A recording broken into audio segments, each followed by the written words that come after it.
Une femme transformée. Mary Neal est chirurgienne orthopédique, mais aussi une passionnée de kayak. À la suite d'un accident survenu lors d'un voyage de kayak au Chili, en 1999, elle a passé plus de 30 minutes sous l'eau avant qu'on retrouve son corps. Cette expérience a radicalement tout changé à propos de ce que je suis et de qui je suis. Je n'ai ressenti aucune douleur, aucune peur. Je me suis senti plus vivante que jamais. J'ai senti mon esprit se détacher de mon corps et s'envoler dans les cieux, indique-t-elle dans la série documentaire de Netflix Survivre à la mort. Elle raconte avoir été accueillie par un groupe d'esprits. Elle ne reconnaissait personne, mais elle savait que ces êtres avaient été importants dans sa vie, comme des grands-parents décédés avant sa naissance. Ceux-ci étaient heureux de l'accueillir et de l'aimer, et ils l'ont emmenée dans un sentier recouvert de centaines de milliers de fleurs. C'était comme une explosion de toutes les couleurs de l'univers, dit-elle. La dimension temporelle a complètement changé. J'ai ressenti toute l'éternité dans chaque seconde, et chaque seconde devenait une éternité. Le chemin l'a menée à ce qu'elle décrit comme une sorte de dôme. J'ai ressenti un très fort sentiment d'être chez moi. Je crois que j'étais au paradis, soutient-elle. En même temps, elle pouvait voir la rivière où son corps se trouvait, toujours sous l'eau. Des chances de survie statistiquement nulles. Après avoir désespérément tenté de l'atteindre pendant une quinzaine de minutes, ses compagnons de kayak se sont mis à la recherche de son corps.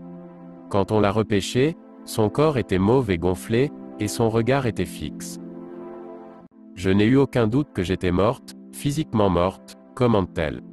Cependant, elle voyait et entendait ses camarades, à partir de l'entrée de cette structure en dôme, lorsqu'ils ont commencé à exécuter des manœuvres de réanimation.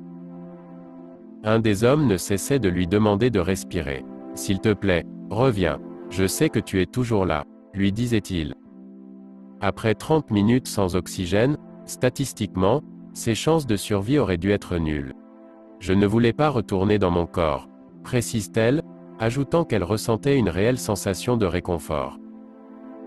Les êtres m'ont alors dit que mon heure n'était pas venue, que j'avais encore à faire sur Terre et que je devais retourner dans mon corps. Quand ils l'ont ranimée, ses compagnons ont non seulement eu un choc, mais ils ont aussi réalisé qu'en plus de s'être noyée, elle avait de multiples fractures, et il se trouvait au milieu de nulle part. Ils ont utilisé un kayak en guise de civière et ont gravi une colline, où ils ont aperçu une route de terre. Là se trouvait, inexplicablement, une ambulance. Une chose qui, en 1999, dans le sud du Chili, était impossible, commente la chirurgienne.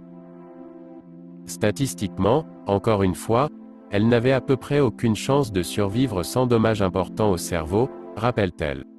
À son arrivée à l'hôpital, on a même dit à son mari qu'elle ne passerait probablement pas la nuit.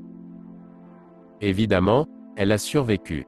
Après plusieurs interventions chirurgicales, plus d'un mois passé à l'hôpital et plusieurs autres mois de réadaptation, elle a pu se rétablir et marcher à nouveau. Son cerveau est demeuré intact.